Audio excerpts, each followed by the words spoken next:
September 21st, 1945. Camp Deming, New Mexico. The projector flickered in the darkness as 500 German prisoners watched a Western film, their laughter echoing through the recreation hall. But Georg Gaertner wasn't watching cowboys chase bandits across the screen. His eyes were fixed on the clock, counting down the minutes until 8:47 p.m. That's the exact moment the westbound freight train would slow to navigate the curve just beyond the camp's perimeter fence. For 3 weeks, he'd studied this train schedule with the precision of a military operation. Tonight, while his fellow prisoners got lost in Hollywood's fantasies, Gaertner would attempt what only 2,221 others among 425,871 Axis POWs in America had dared: escape. But unlike those who fled to rejoin the war or out of homesickness, Gaertner was running from something far scarier than captivity. He was running from the thought of going home.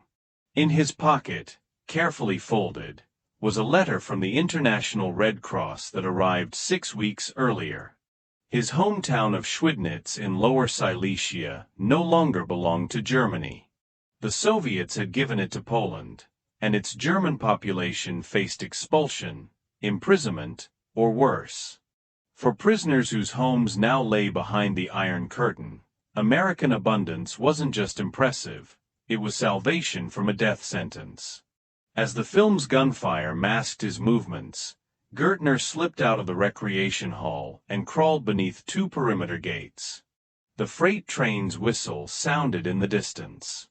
He had 90 seconds to cover 200 yards of open desert, board a moving train, and disappear into an America he'd grown to love more than the homeland that no longer existed.